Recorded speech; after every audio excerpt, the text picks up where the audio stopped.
must not belong to those who slander the Prophet of Islam.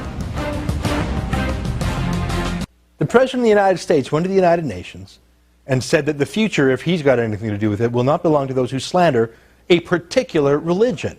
You cannot criticize a religion if you're Obama, and that one religion in particular. And of course, the Muslim definition of slandering Islam is to criticize Islam. That was the American president. Joining me now from New York is the managing director of the Discourse Institute, George Igler. He's actually in the UK, coming to North America with a warning that we might just lose our freedom of speech too. Hey, welcome to the show, George. Hello, Ezra. It's a pleasure to be able to speak to you. Now, you come from the United Kingdom, which used to be the mother of these freedoms. John Milton, Areopagitica, the key defense of freedom of speech, and other great moments in free speech, defending Salman Rushdie, at least with police protection. Christopher Hitchens being from the School of Free Speech. What has happened to England to make it move towards the kind of Barack Obama censorship that we're seeing? Well, what we've identified, and like in the way that we sort of delivered the original principles that governed free speech and allowed free speech around the world, we're sort of the test case for the repressions that are happening against free speech, and that's what Discourse, the institute I founded, is engaged in. We're investigating the prosecutions against free speech. Someone gets literally put in prison every week in the UK now for saying the wrong thing on Twitter, for example. And I've come over to the US to warn people over here that that they're headed in the same direction. And I'm generally met with a sort of incredulous response until the last 2 weeks that there's a First Amendment here and that's going to stop everything. And I have to sort of sit people down and relate to them that we had Magna Carta, we had a Bill of Rights of our own, and British people fought the bombs of the Luftwaffe in order to be able to preserve them. And nevertheless, a couple of decades down the road, with the applause of the press, these things were burnt. Yeah. Because it really doesn't matter what the principles are, because they're just pieces of paper. What matters is the extent to which the people whose job it is to defend those freedoms are actually genuinely interested in doing so rather than doing something else.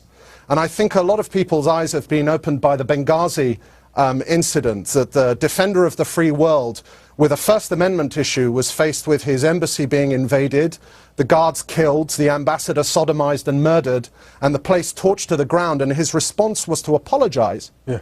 And we're non-partisan, strictly so, and I don't think John McCain would have done anything different, but I think it's opened people's eyes up to what matters, and that's what our analysis has shown, is a culture, is a climate, and if your climate has 3 specific characteristics, that means your politicians are definitely going to start restricting your free speech. And what are those 3 qualities that would lead us to lose our freedom of speech? The first thing that one can notice is a subtle change in values. What we observe is that the yardstick of the validity of an opinion ceases to become veracity. It ceases to become truth and becomes instead the sort of emotional response that is elicited by the view. So 20 years ago in the UK, if you disagreed with someone, you said that's a lie. Now you say that's offensive, and that is deemed to be a rebuttal. That all contributes to the idea that opinions are dangerous. And it feeds into the second thing, which is a redefinition of the concept of incitement, which was originally the only exception that we allowed. Anglo-Saxon institutions have always valued free speech, but we allowed this exception called incitement. You go and rob that bank, you go and murder that man.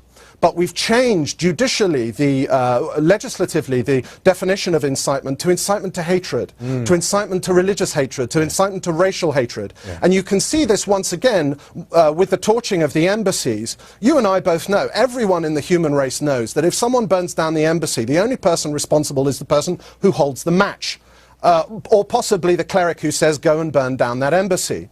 But because we've disentangled this deterministic notion of free will, responsibility starts to become in the direction where the most people are pointing. And the third and the final quality is something very disturbing that happens to the media. And this is what's very much happened to America in the last 2 weeks. the media starts to become less and less about giving more information, more opinion, more views, and about restricting them. And it starts to have an obsession with people's motives. There was a very instructive interview last week, I think, with one of your favoured guests, Pamela Geller, on CNN, about her subway posters. And the fascinating thing was the journalist just asked the same question over and over again. What are your motives? What are your real motives for doing this? I know you're free to do this, but should you? And what all this does is it contributes to a political environment in which politicians start saying, well, what would be the harm? Right. What would be the harm in restricting free speech? Right. Surely free speech is dangerous, and it would be less harm to restrict it. And why I came to America is to tell people that there are horrendous harms that will come down the road if America is not careful. I remember about a year and a half ago when we had on a fella from the UK who was playing a song called Kung Fu Fighting, great music song, and the police literally called him because he had offended some Chinese or Japanese passers-by for singing a rock song. And that was just the humorous example. Listen, I went through this myself in Alberta when I published the Danish cartoons of Mohammed. Yes. Now, let me ask you this. I make the case that most journalists, they say they're for freedom of speech so they seem like they're noble and that they have a morally superior job than, say, being a plumber. But when push comes to shove, they actually don't fight for freedom of speech for beliefs they oppose. They support freedom of speech for their own allies, but never for the hard cases, never for the Holocaust deniers, never for people who criticize Islam. To me, the rot starts in the media. Do you disagree? Is the problem somewhere else?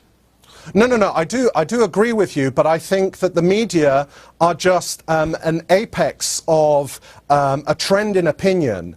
That opinion being that we've basically lost sight. We've allowed freedom to become cultural, and therefore it gets subjected to a sort of multicultural meta-narrative analysis, that certain people believe in freedoms and other people from different cultures don't. And the reason why we believe that is we've lost sight of why freedom of speech is so vitally important. The fault of the narrative, its fatuous flaw, is the idea that we can decouple the benefits of our society from the freedoms that enable them. Freedom of speech, specifically, and this is directly relevant to journalism, the wonderful thing that it enables is the power of scrutiny. In a truly free society, everyone from the prince to the pauper is subject to that scrutiny. And that's why other places in the world have more corruption, why they have more bribery, why they have more high crimes and misdemeanors. And we have less because you can be scrutinized. George, we got to wrap it up there. But my gosh, I've agreed with every single word you've said. I think you bring a great perception to the problem. And everything you say that's happening in the United Kingdom, I see the roots taking root in Canada and the United States too. You keep up your fight. We'll have you on again. It's a global fight. Thank you, George. Thank you. I look forward to it, Ezra. Take care. Coming up.